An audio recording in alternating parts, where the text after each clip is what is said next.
السلام عليكم ورحمة الله وبركاته. ازيكم يا حبايبي، عاملين ايه؟ شايفين النهاردة وصفتنا سهلة وجميلة جدا. هنعمل مع بعض كوكيز الفانيليا والشوكولاتة. ما شاء الله، وصفة بسيطة جدا وهتعجبكم بإذن الله. يلا نسمي نقول بسم الله الرحمن الرحيم، صلى على الرسول عليه أفضل الصلاة والسلام، ونشوف المقادير بتاعتنا. أول حاجة هنبدأ بيها، أنا عندي هنا دقيق وبيض ونشا وسكر وسمنة.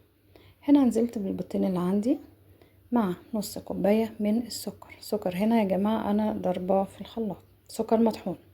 تمام. وهقلب ده كله مع بعضه، البيض مع السكر. بعد كده هنزل بكيس الفانيليا بتاعي وهقلب برضو بالمضرب بتاعي. عايزة تضربيه في الخلاط مفيش مشكلة خالص، لكن انا شايفة المقادير سهلة وبسيطة جدا. عندي هنا نص كوباية زبدة على زيت. عايزة تستخدميهم كلهم زبدة بس او زيت بس برضو براحتك، بس الزبدة مع خليط الزيت بتدي طعم حلو.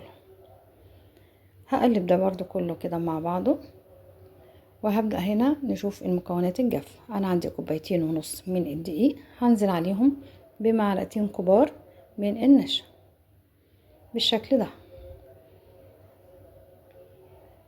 هضيف عليهم كمان نص معلقة صغيرة من البيكنج باودر مع رشة ملح. اللي انا ضفتها دي كان الملح، وهنضيف دلوقتي نص معلقة صغيرة من البيكنج باودر اهي. وهقلب المكونات الجافة دي كلها كده مع بعض. نصلي على الرسول عليه افضل الصلاة والسلام. بعد كده هنزل بالدقيق على البيض بتاعي بالتدريج، وهقلب بالشكل ده.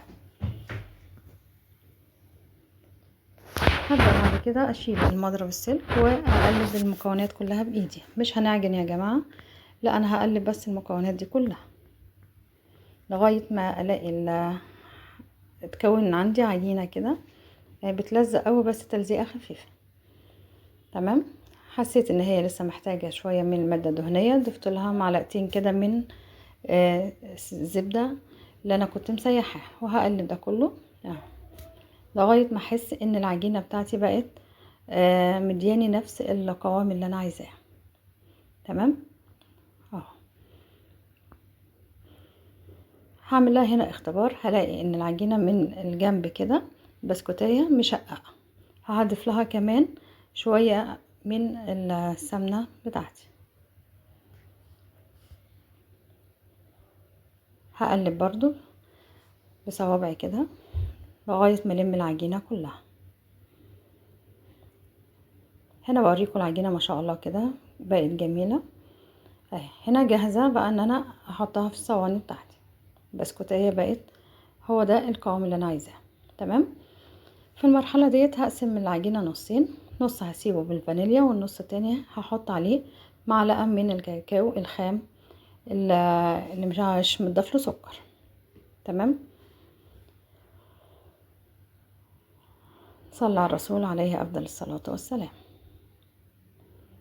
ادي معلقة اهي من الكاكاو الخام، وهنزل عليهم كمان بمعلقة من الزبدة،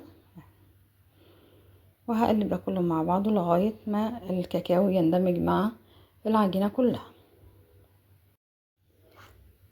يا ريت نضغط لايك، كل ما اشتركش في القناة يا ريت يشرفني ويشترك. هنا خلاص انا خلصت عجن البسكوت بتاعي. بقى عندي هنا جزئين، جزء فانيليا وجزء شوكولاتة، والطبق اللي في الجنب ده فيه شوكليت شيبس. هعمل واحدة صغيرة من البسكوت كده وانزلها على الشوكليت شيبس. في الوقت ده اكون مولعة الفرن البوتاجاز على درجة حرارة 180 عشان يسخن. وهعمل وحدات كده على حسب الحجم اللي انت عايزاه من البسكوت. شايفين ما شاء الله العجينة جميلة ازاي معايا بالشكل ده. هخلص الكمية كلها وارصها في الصينية بتاعتي، وهدخلها بعد كده الفرن. مش هتقعد في الفرن تقريبا من 15 ل 20 دقيقة. اول ما احس ان الاطراف بتاعه البسكوت بتاعتي اتحمرت يبقى كده خلاص البسكوت استوى.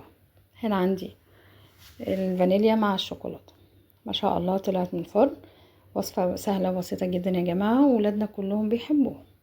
انا عن نفسي بحبه جدا. اتمنى ان انتوا تستفادوا من الفيديو وتجربوا الوصفه دي، وتشرفوني بالاشتراك بإذن الله، واشوفكم في وصفة تانية ان شاء الله. شايفين ما شاء الله مستوي من جوه، وريته لكم من تحت متحمر ما شاء الله. يا ريت تعملوه. بألف هنا وشفا، مع السلامة.